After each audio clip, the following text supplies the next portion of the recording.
ஆண்டவராக இயேசு கிறிஸ்துவின் நாமத்திற்கு மகிமை உண்டாவதாக. இந்த நல்ல நாளிலே உங்கள் யாவரையும் நான் வாழ்த்துகிறேன். இந்த நாளின் தியானத்திற்கு என்று தெரிந்து கொள்ளப்பட்ட வேத பகுதி லூக்கா சுவிசேஷம் 13ஆம் அதிகாரம் 8ஆம் வசனம். Look chapter 13 verse 8. அதற்கு அவன், ஐயா, இந்த வருஷமும் இருக்கட்டும், நான் இதை சுற்றிலும் கொத்தி எருப்போடுவேன் என்றான். ஆமேன். பிரியமானவர்களே, நான் வாசிக்க கேட்டதான இந்த வார்த்தைகளிலே இயேசுவானவர் சொன்ன ஒரு ஓமையிலே வந்ததான ஒரு சம்பவம். அந்த ஓமையில், இந்த பேரபிளில் என்ன சொல்கிறாருன்னா, ஒரு தோட்டத்து எஜமான் தன் தோட்டத்தில், திராட்சை தோட்டத்தில் ஒரு அத்தி மரத்தை அவன் நாட்டியிருக்கிறான். அந்த அத்தி மரம் கனி கொடுக்குமோ என்று அவன் தேடின போது அதில் ஒன்றும் காணவில்லை. கிட்டத்தட்ட 3 வருஷமாய் தோட்டத்து எஜமான் அந்த அத்தி மரத்தில் கனியை தேடி வருகிறார். அது கனிமரமாக இருந்தால் அவசியம் கனி கொடுத்து ஆக வேண்டும். அது ஒருவேளை வேறு ஏதாச்சும் மரமாக இருந்துருச்சுன்னா தோட்டக்காரன் கனியை தேடி வந்திருக்க மாட்டார். ஆனால் அந்த தோட்ட எஜமான் அதை கனி தேடி வருகிறார். 3 வருடங்களாக அதை தேடி தேடி தேடி பார்க்கும்போது அதில் ஒரு கனியும் இல்லை. ஆனால் அந்த அத்தி மரம் நல்லா நேர்த்தியாக வளர்ந்துருக்குது, இலைகளுள்ள ஒரு அத்தி மரமாக இருக்குது. ஆனால் அதில் ஒரு கனியும் காணும். அப்படிப்பட்ட சூழ்நிலையில் இந்த தோட்டத்து எஜமான் யாரிடத்தில் கேட்கிறார் என்று சொன்னால், தோட்டக்காரனிடத்தில் கேட்கிறார். இது ஏன் இப்படி இருக்குது? தோட்டக்காரனை நோக்கி, இதோ 3 வருஷமாய் இந்த அத்தி மரத்திலே கனியை தேடி வருகிறேன், ஒன்றையும் காணவில்லை, இதை வெட்டி போடு, இது நிலத்தையும் ஏன் கெடுக்கிறது என்றான். இந்த சூழ்நிலையில தான் தோட்டக்காரன் எஜமானை பார்த்து சொல்கிறாரு. அதற்கு அவன், ஐயா, இது இந்த வருஷமும் இருக்கட்டும், நான் இதை சுற்றிலும் கொத்தி எரு போடுவேன், கனி கொடுத்தால் சரி, கனி கொடாவிட்டால் இனிமேல் அதை வெட்டி போடலாம் என்று சொன்னான் என்றார்.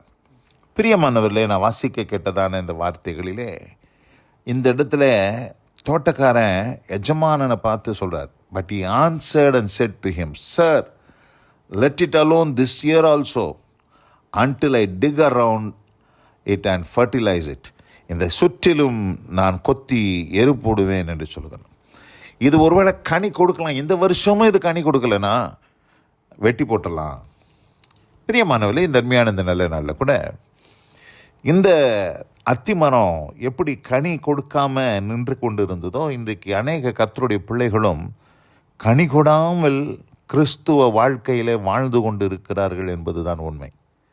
திராட்சை தோட்டத்தில் நாட்டப்பட்ட அத்தி மரம் என்று சொன்னால் கனி கொடுக்க வேண்டிய ஒரு அவசியம். ஆனால் அது கனி கொடுக்கவில்லை. அப்போது தேடி வருகிறார், கனி தேடி வருகிறார். இன்றைக்கும் ஆண்டவர் நம்முடைய வாழ்க்கையில் கனி தேடுகிறார்.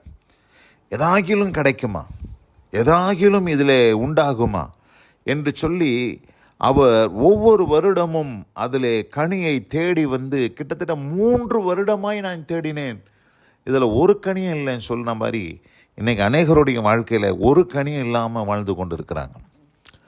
பிதாவாகிய தேவன் அப்படிப்பட்ட ஒரு அனுபவத்தோடு இருக்கிறார். இந்த தோட்டத்துக்கு எஜமான் பிதாவாகிய தேவனுக்கு சமமானவர். இந்த தோட்டக்காரன் யாருக்கு சமமானவர் என்று சொன்னால் இயேசு கிறிஸ்துவ சமமானவர். இன்றைக்கி இயேசு கிறிஸ்து நமக்காக என்ன செஞ்சிட்ருக்கிறார்னா, பிதாவின் சமூகத்தில் பரிந்து பேசுகிறார். ஆண்டவரே, ஐயா, இத்தனை வருஷம் இது இருந்துருச்சு, இது கனி கொடுக்கலை, ஆனால் இந்த வருஷம் நான் அதை ஸ்பெஷலாக அதுக்கு வேண்டி கொஞ்சம் போஷாப்பெல்லாம் கொடுத்து சுற்றிலும் கொத்தி எரு போட்டு இன்னும் 1 வருஷம் டைம் கொடுங்க, அது கனி கொடுத்தால் சரி, கனி கொடாவிட்டால் அதை நான் வெட்டி போடுவேன்னு சொல்கிறேன்.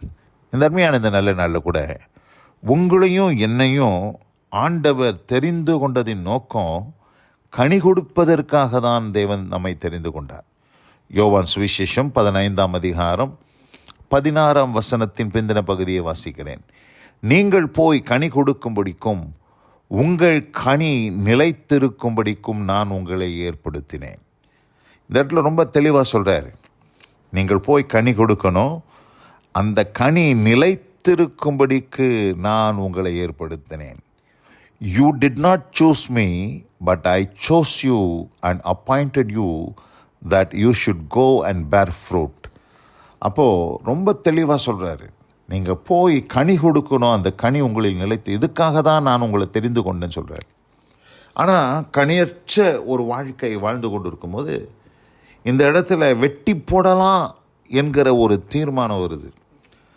அந்த சூழ்நிலையில் அந்த தோட்டக்காரன், அந்த கார்டனர் என்ன சொல்கிறாருன்னு சொன்னால், இந்த ஒரு வருஷமும் இது இருக்கட்டும்.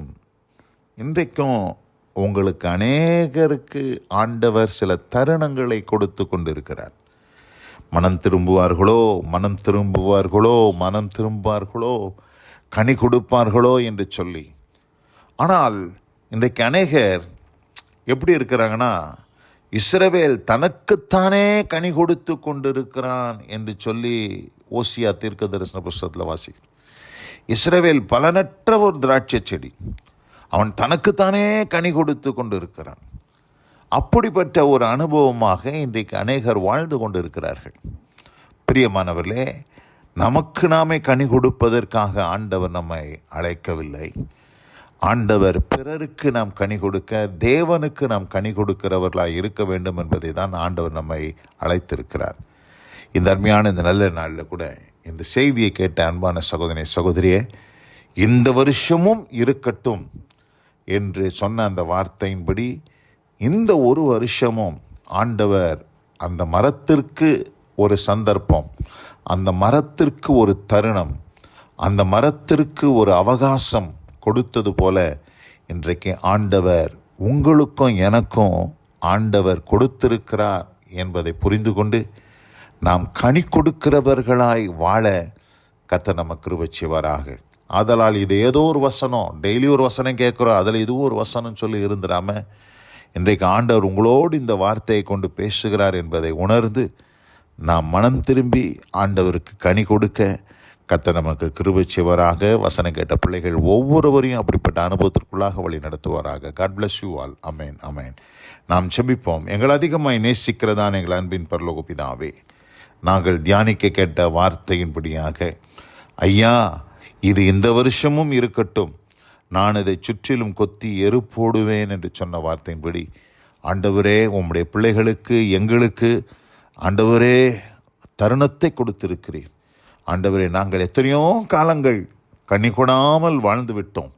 ஆனால் இனிமேலாகிலும் கனி கொடுக்கிறவர்களாக நாங்கள் வாழ கர்த்தர் நீர் எங்களுக்கு கிருபையும் சகாயமும் செய்தருளும். எங்களை பலப்படுத்தும். இயேசு கிறிஸ்துவின் வல்லமை மிகுந்த நாமத்தில் பிதாவே. ஆமென், ஆமென்.